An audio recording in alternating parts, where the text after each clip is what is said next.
예, 오늘의 증시 브리핑 시작하겠습니다. 시장이 좀 빠졌는데 해외 증시 쪽에서 보면 뭐 부정적인 요인이 겹쳤죠. 최근에 올라가던 국채금리가 빠진 건 다행스러운데, 그러니까 미국의 시가총액 1위 종목, 그리고 올해 들어서 2주 연속 하락한 적이 없는 애플의 주가가 워낙 많이 빠져 있다 보니까 또 지난주에 7%나 빠졌거든요. 그래서 혹시 미증시에 좀 문제가 생기는 거 아닌가? 그러면 추후에 좀 움직임 보고 판단해야 되지 않나? 이런 것들. 그 다음에 또 하나는 애플보다 우리 증시의 영향력이 지금 더 큰 것 중에 하나가 테슬라잖아요. 테슬라가 또 빠져 있는 상태가 됐죠. 그러니까 보시다시피 차트에서 이제 중요한 어떤 이평선 51선에 걸려 있긴 한데, 테슬라 애플이 돌아서지 않으면 미증시가 고전하고 우리 증시도 또 고전할 수도 있을 것 같다. 이런 어떤 부담, 이런 것들이 좀 있었던 것 같습니다. 그래서 초반에 좀 시장이 밀고 올라가지 못하는 그런 상황이었고, 그나마 이제 지수가 많이 빠지지 않았고 또 하락 종목이 엄청나게 많지 않았던 건 삼성자 하이닉스가 버텼잖아요. 그 미국에서 이제 마이크론 테크놀로지가 버티면서 $70 근처에서 이제 마감이 되다 보니까 반도체가 버텼으니까 시장이 또 터무니없이 빠질 정도는 아닌 것 같다. 그러니까 이런 분위기 만들어지면서 해외 증시 쪽은 우리 증시에 이제 중립적인 영향을 줬고요. 그런데 이제 뉴스를 보면 부정적인 게 겹쳤는데 지금은 시황적인 뉴스에는 별로 반응을 안 합니다. 그러니까 JP모건에서 미국의 경기 침체 전망 철회했다. 뭐 이런 어떤 내용들이 보도가 됐잖아요. 최근에 연이어서 경기 침체 가능성이 낮아졌다, 없어졌다, 이런 분석들이 나오고 있죠. 근데 이제 한편으로는, 그래서 금리나 안 하는 거 아닌가? 그러니까 이런 어떤 우려도 자극을 했죠. 근데 어쨌든 이런 어떤 시황적인 재료보다는 이제 종목 재료에 더 민감하게 반응을 하잖아요. 그러니까 로봇 관련된 종목군들 오늘 급등을 했는데, 이제 로봇 뉴스들이 좀 연이어서 제공이 됐고, 이거 이제 좀 반응하는 재료가 됐고, 반면에 이제 빠지는 재료. 오늘 보면, 이런 어떤 특정한 업종, 그러니까 로봇도 마찬가지고, 그다음에 이거 초전도체도 마찬가지입니다만은, 여기에 이제 관심도가 집중돼 있잖아요. 막 주가도 들썩거릴 수 있는 뉴스들이 막 나오고 하다 보니까 이쪽에도 관심이 집중된 거예요. 그러니까 2차 전지 매매하던 투자자들 일부가 또 이쪽으로 매매 넘어가다 보니까 2차 전지 관련된 종목군들이 빠지고, 그 빠지면서 지수가 떨어지고, 지수 떨어지면서 이제 시장 전체적으로도 하락 종목이 더 많아지는 그런 형태가 나왔던 것 같습니다. 그러니까 근데 이 초전도체가 되게 재밌는 게, 서남이라는 회사는 사실은 초저온에서 초전도체를 만드는 회사잖아요. 근데 만약에 LK99가 성공을 한다라면 서남 같은 회사는 지금의 기술력이 오히려 외면받는 경우가 생길 수도 있게 되는 거거든요. 왜냐면 상온에서 가능한 게 되는 거니까 초저온에서 가능한 기술력은 조금 이게 주가가 수혜주가 맞나 이렇게 의심이 돼야 타당한데, 지금은 그게 아니라 초전도체 자체가 투자자들에게 굉장히 어필이 되는 거예요. 이게 엄청난 기술력이었구나.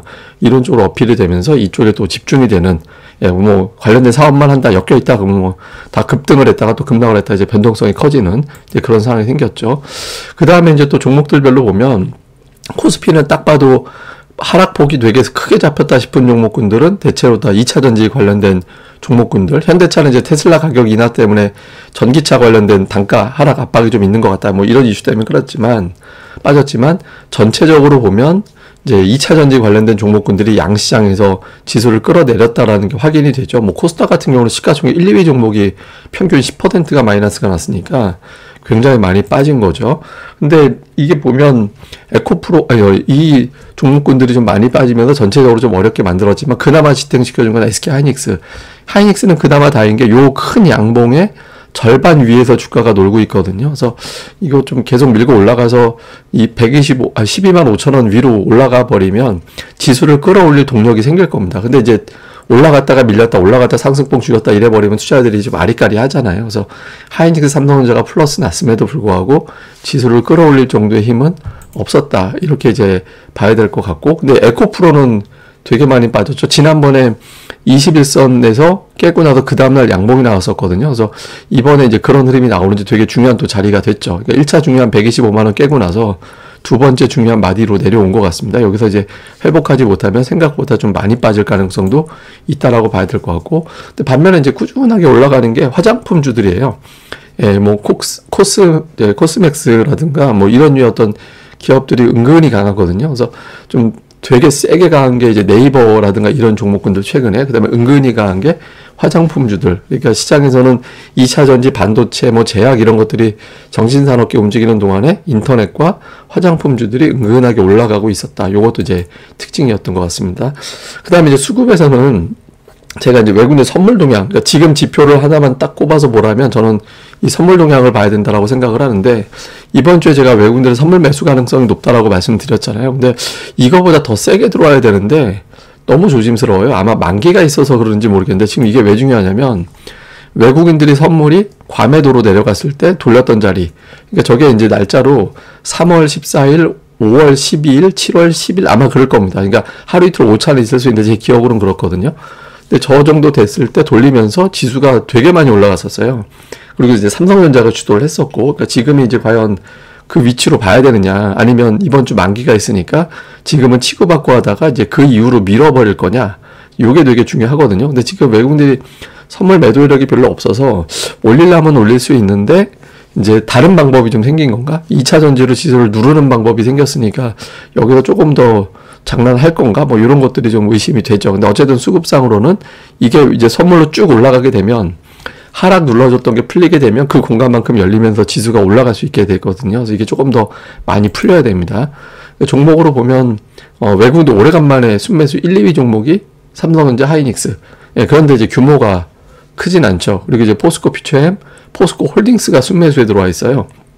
되게 특이하죠. 제가 요거는 잠시 후에 다시 한번 설명을 드릴 거고, 기관 같은 경우는 이제 삼성전자, 자동차주가 매도 쪽에 들어가 있습니다. 그리고 순매수하는 쪽을 보면 뭐 SOL, SDS, KT, 네이버, 하이브, 아모레 뭐 이런 건데, 수출 관련된 제조업 종목군들이 조금 매도 쪽에 많이 포진해 있고, 수출하고 조금 거리가 있는 종목군들이 매수 쪽에 좀 포진해 있고, 약간 좀 엇갈리게 매매를 했죠. 근데 이건 아마 금융투자가 매도로 집계돼서 좀 그런 측면도 좀 있긴 할 겁니다.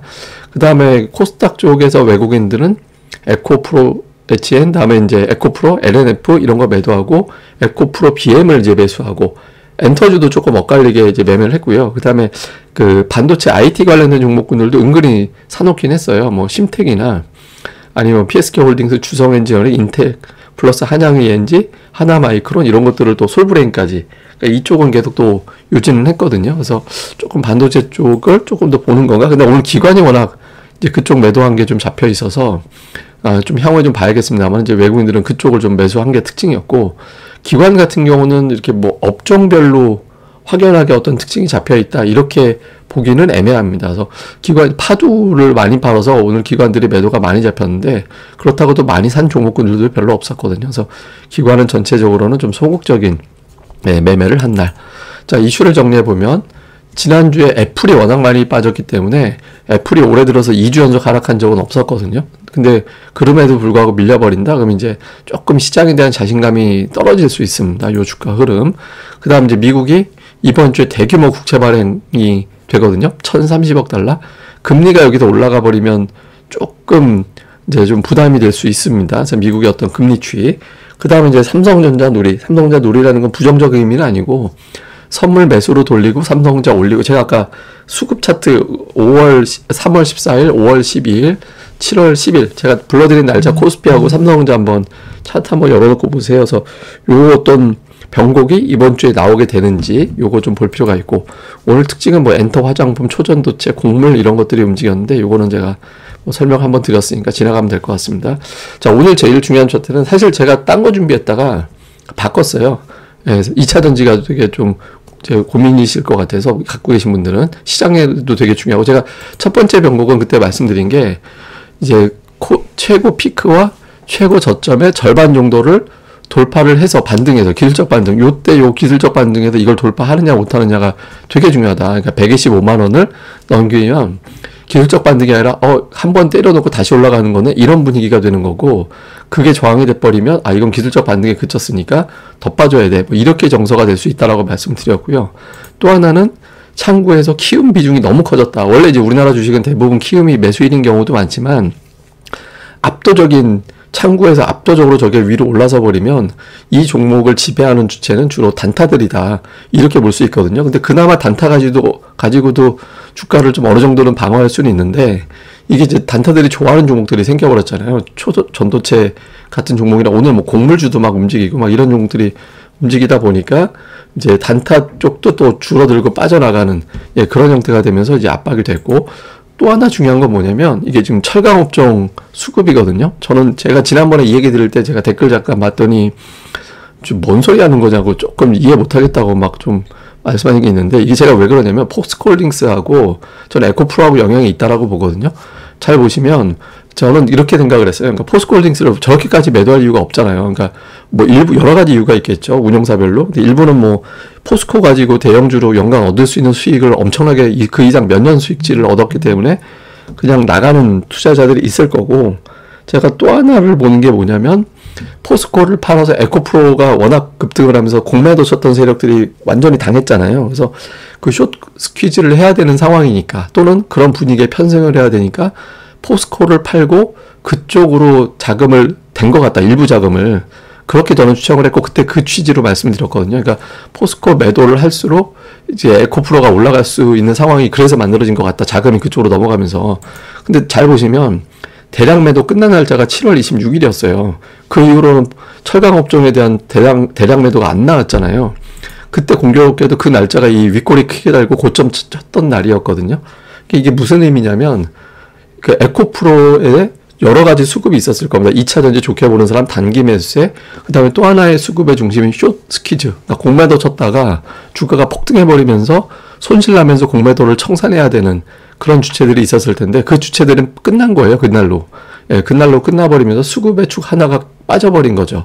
예, 그러면서 이제 밀려버린 거거든요. 그래서 지금은 주가가 이만큼 내려왔으니까 이 상태에서 이전 고점 넘어가기 전까지는 숏스퀴즈가 또 대량으로 발생할 이유도 없거든요. 그래서 지금 2차 전지는 어떤 심리적인 뉴스 뭐 이런 것들이 아니라 그러니까 수급에 의해서 밀려버린 거기 때문에, 이거는 수급이 풀려줘야 결국에는 돌아갈 수 있게 됩니다. 그래서 당분간은 뭐 우선 또 하나의 고비는 저 21선. 지난번에 21선 깨고 하루 만에 복원했듯이 이제 하루장에 바로 복원이 된다라면 또 기술적 반등이 또 세게 나오는 거고, 이제 그렇지 못하게 된다라면 이제 조금 이제 시간이 더 걸리고 조금 하락을 더 열어둬야 되는 상황이 생길 수도 있죠. 그래서 2차 전지는 자꾸 뉴스 보고 해결하려고 하지 말고 이런 수급적인 요인이 어떻게 전개되는지를 잘 보는 게 중요할 것 같습니다. 예, 사실 제가 오늘 뭐 이런 코스닥 대형주, 중형주, 소형주 이거 가지고 얘기를 하려고 그랬는데 이건 뭐 내일로 미루도록 하겠습니다. 예, 그럼 오늘 하루 잘 보내시고요. 저는 또 다음에 뵙겠습니다. 이 방송 구독하기 그리고 좋아요, 예, 꼭 좀 좋아요를 많이 눌러주시면 유튜브 알고리즘에 많이 노출이 됩니다. 많이 부탁드립니다. 감사합니다.